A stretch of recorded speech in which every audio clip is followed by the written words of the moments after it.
अगर आप 5 साल पहले का ट्रांसफर मार्केट खोलेंगे और फ्री एजेंट्स की उसमें जो लिस्ट निकालेंगे ना, वैसे ये वीडियो ट्रांसफर मार्केट की तरह स्पॉन्सर नहीं है, लेकिन just for the sake of it, अगर आप ट्रांसफर मार्केट खोलेंगे, वहां से एक लिस्ट निकालेंगे, तो उसमें आप अगर फ्री एजेंट्स देखोगे तो आपको शायद 1 या 2 प्लेयर ऐसे दिखें जो अपने प्राइम पे हैं।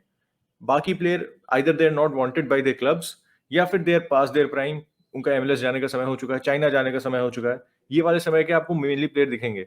लेकिन अगर इस साल की आप लाइनअप खोलो, लिटरली भाई वो उस टीम की has a value for more than 1 billion, substitute and team combined, and they are one of the greatest star of the generation. भाई अगर मैं पीछे से एक टीम बनाऊं ना छोटी सी, अगर मैं ओस्पिना को गोल में डाल दूं, सैम जॉनस्टन को गोल में डाल दूं, राइट बैक आपका एएक्स मेजोरी है, उसके बाद सेंटर बैक आपके Christensen, Rudiger, Sule, x number of players, left back पे चलो एस्पिलिक्वेटा मैं डाल देता हूँ, बीच में कैसी, पोगबा, नंबर 10 में मैं डिबाला को डाल सकता हूँ, लेफ्ट विंग मेरे पास पेरिसिच है भाई, राइट विंग मेरे पास डेम्बेले है साहब, और up top the king of this generation is Kylian Mbappe. तो ये क्यों हो रहा है फुटबॉल में? आज डिस्कस करेंगे, ब्रेक डाउन करने की कोशिश करेंगे कि क्यों इतने बड़े बड़े प्लेयर फुटबॉल में अपना कॉन्ट्रैक्ट रन डाउन कर रहे हैं और क्यों उनका क्लब उनको करने दे रहा है। तो भाई बिना टाइम खराब किए शुरू करते हैं। सबसे पहला सवाल आप लोगों के दिमाग में यही आ रहा होगा कि why are players doing this. इसमें प्लेयर्स के लिए क्या है, इसमें क्लब्स के लिए क्या है, and इसमें एजेंट्स के लिए क्या है, क्योंकि मेन जो 3 पार्टीज इसमें इन्वॉल्व हैं वही 3 है, प्लेयर्स, क्लब्स एंड एजेंट्स। तो पहले प्लेयर्स के पॉइंट ऑफ व्यू से बात शुरू करते हैं, because players are the ones जो काफी लोग, मतलब हम भी ऐसा समझते हैं and everybody else also thinks कि players are the ones who are benefiting the most from being a free agent. क्यों?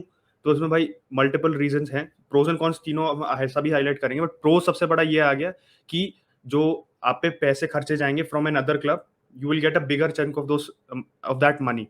तो नॉर्मली क्या होता है कि अगर आप कॉन्ट्रैक्ट में हैं, if you still have 2 to 3 years left in your contract, तो आपको कोई साइन करेगा तो जो आप पे ट्रांसफर फी खर्ची जाती है। तो फॉर एग्जाम्पल अगर हम फ्लैशबैक करें, बिकॉज इस समय जो सबसे ज्यादा कंट्रोवर्शियल प्लेयर चल रहा था वो डेम्बेले ही था, तो डेम्बेले का फ्लैशबैक करो तुम, अगर जब वो डॉर्टमंड से बार्सिलोना आया था तो 135 मिलियन उस पर खर्चे थे। जो 135 मिलियन होंगे जो बार्सिलोना ने डॉर्टमंड को दिए, उसमें से डेम्बेले को कुछ नहीं मिलेगा। उसमें everything will be taken by the club, और क्लब को जो किसी और को अगर कुछ भी उसमें क्लॉजेस हो, किसी और क्लब को डिस्ट्रीब्यूट करने हो वो करेंगे, but Dembélé will be the one जिसको खाली एक कॉन्ट्रैक्ट साइन करना होगा, और वो जो कॉन्ट्रैक्ट साइन करके उसको जो सैलरी एग्रीड होगी वो ही मिलेगी।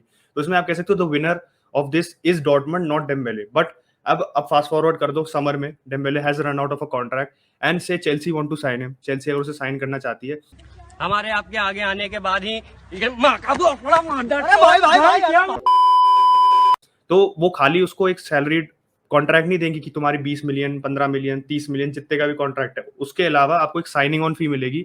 क्यों? Because player is in the position where he can ask for more money, क्योंकि वो इनडायरेक्टली आप पैसे बचा रहे हो ना क्लब के, क्योंकि अगर वो कॉन्ट्रैक्ट में होता बार्सिलोना से 30-40 मिलियन तो कम से कम लेने की कोशिश करती, तो वो 30-40 मिलियन वो कहेगा कि तुम मेरे को कम से कम इसके आधे तो दो, because you are getting me at a discounted price. तो सबसे बड़ा reason for players it is drastically increasing the financial जो किटी होती है पूरी जो उनको मिल रही है। सबसे बड़ा फायदा प्लेयर्स के लिए ये है, और एक और बड़ा फायदा ये है कि आप फ्री कर सकते हो, फ्रीली पिक कर सकते हो कि कौन सा क्लब आपको चाहिए, बिकॉज इस समय you are in the dominating position, not the club, क्योंकि आप किसी कॉन्ट्रैक्ट से अटैच्ड नहीं हो। तो क्लब आपके लिए कोई डिमांड नहीं कर सकता कि हमारे को इतनी सैलरी चाहिए, हमारी ये टर्म्स होंगे, हमारे को कुछ सेलिंग ऑन फीस चाहिए, या हमारे को कुछ पर्टिकुलर बायबैक क्लॉज चाहिए, कुछ नहीं कर सकता क्लब, बिकॉज क्लब हेल्पलेस है। तो प्लेयर कैन टेक आप in charge of the negotiation and से कि भाई मेरे को इतना सैलरी चाहिए। तो अगर उसको 100K पर वीक मिल रहा होता तो उसे 200K 220K मिल सकता है, because he is in the position of strength. 2017 की भाई लीप प्रोफेसर फ्रेंच आर्सन वेंगर भाई साहब ने कहा था, सर ने कहा था कि भाई आप अगले 4 या 5 साल में देखोगे ना कि फ्री एजेंट्स बहुत ज्यादा होने वाले हैं फुटबॉल में, and obviously the visionary of football.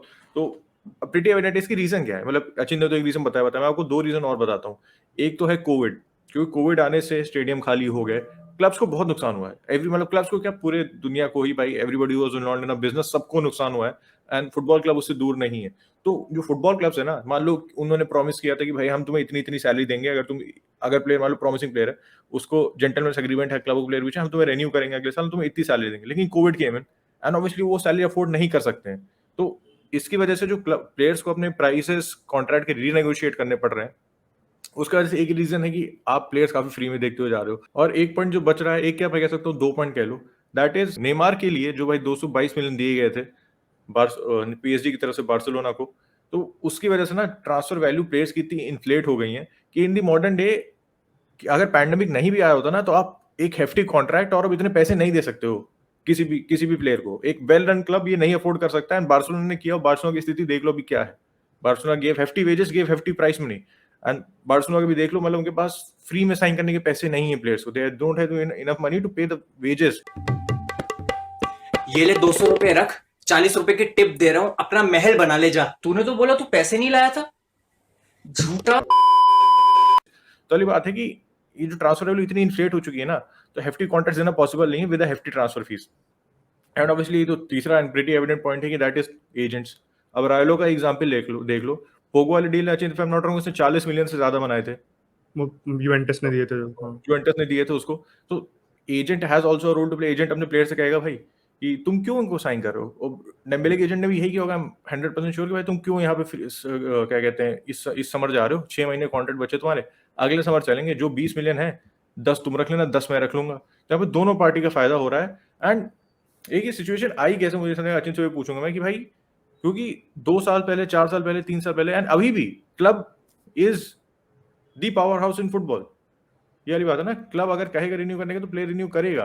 Mbappe ने जब पिछला कॉन्ट्रैक्ट साइन किया होगा तो नसीर अल खलीफा का स्टेटमेंट भी आया था कि हमने उसको जो हमने प्रॉमिस किया था हमने फुलफिल किया था। हमने कहा था हम एक ब्रिलियंट टीम बनाएंगे, and we have made a brilliant team. We have brought in Lionel Messi, we have brought in Kylian Mbappe, we have Neymar, and defence में सर्जियो रामोस, डोनारुमा। मैं कितने भी नाम बोल दूं, पैसे कमी तो है नहीं उनके पास। तो ये लैक ऑफ मुझे ना म्यूचुअल रिस्पेक्ट लगती है in the modern day players. Social media का प्रेशर हो या जो भी हो, कि भाई जो वो कहते हैं वो उसको बैक नहीं करते हैं। ये तो डेफिनेटली है, बिकॉज आप कह सकते हो कि क्लब्स, आप from a point of view देखो भाई, क्लब एक इंस्टीट्यूशन है, क्लब आपको सैलरी दे रहा है। प्लेयर ऐसा थोड़ी अकेले खेल के खुद को सैलरी देगा, because that is a thing कि clubs are were the big players in certain situations. अभी भी क्लब्स बिग प्लेयर्स है, क्योंकि कभी को ऐसा हो रहा है कि ये हमने जो आपको 11 बताई, 15-16 ऐसे प्लेयर्स है, top notch players, who if they want a move they will easily get a move, चाहे सब किसी को ज्यादा सैलरी मिले किसी को कम मिले। बट ये ऐसा सिचुएशन भी हो सकता है जिसमें क्लब पावरफुल हो कि आप अगर कोई भी प्लेयर इंजर हो गया तो आपने एक तरीके से गैम्बल जो खेला है 6 महीने का, तो उसमें ऐसा हो सकता है ये भाई क्लब जो इस समय आपको क्लब को जो आप बिल्कुल साइडलाइन कर रहे हो कि जैसे फॉर एग्जांपल पोग्बा इस समय कह रहा है कि मेरे को नया कॉन्ट्रैक्ट साइन नहीं करना है, मैं नहीं करूंगा, and Raiola is pushing him not to sign.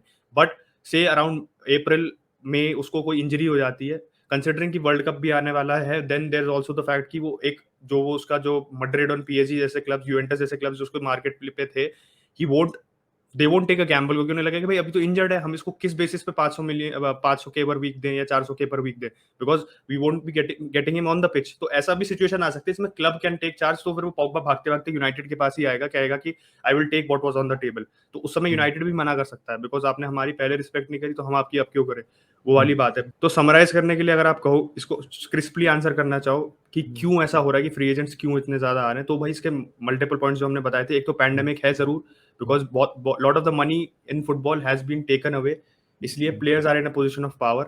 और जो ट्रांसफर फीस जो नेमार जैसे प्लेयर्स से इतनी इंक्रीज हुई है, जो ट्रांसफर फीस, प्लेयर्स को एक रियलाइजेशन आ गया है कि हाँ भाई हम तुम 200-300 मिलियन तक दे सकते हो एक प्लेयर के लिए, तो why should not we get any of it. इसका प्राइम एग्जांपल इज हालैंड। जो आप हालैंड को देख रहे हो, जो उसका फाइनेंशियल पैकेज है, जो चाहे 75 मिलियन हो, it is a steel considering जिस समय उसकी वैल्यू है मार्केट में। बट 40 मिलियन उसके पापा को चाहिए, 40 मिलियन रायोला को चाहिए, उसको खुद 50-40 मिलियन चाहिए। तो देखो प्लेयर्स हैव इंक्रीजिंगली रियलाइज जो उनकी वैल्यू है, इसलिए they are now in a position where they are demanding it, and जो फाइनेंशियल क्रंच है इस समय, उसमें से they are trying to capitalise on it. तो वैसे आप लोग का क्या ख्याल है भाई इस पे, क्योंकि the players are running the game, the players are running the game, ये बात तो कोई डिनाई नहीं कर सकते। तो आप लोग का पॉइंट ऑफ व्यू है, क्या ये प्लेयर सही कर रहे हैं, क्या फिर ये प्लेयर गलत कर रहे हैं, थोड़ा सा रिस्पेक्ट की कमी है, या फिर अब वो बात नहीं रही फुटबॉल में, थोड़ा सॉफ्ट हो चुका है गेम, जैसे रॉय कीन भाई साहब कहते हैं। तो जो भी आपके थॉट्स है भाई नीचे कमेंट सेक्शन में बताइएगा, और ये वीडियो अच्छा लगा हो तो लाइक कर दीजिएगा, सब्सक्राइब कर दीजिएगा, बेल आइकन दबा दीजिएगा, and will catch you in the next one.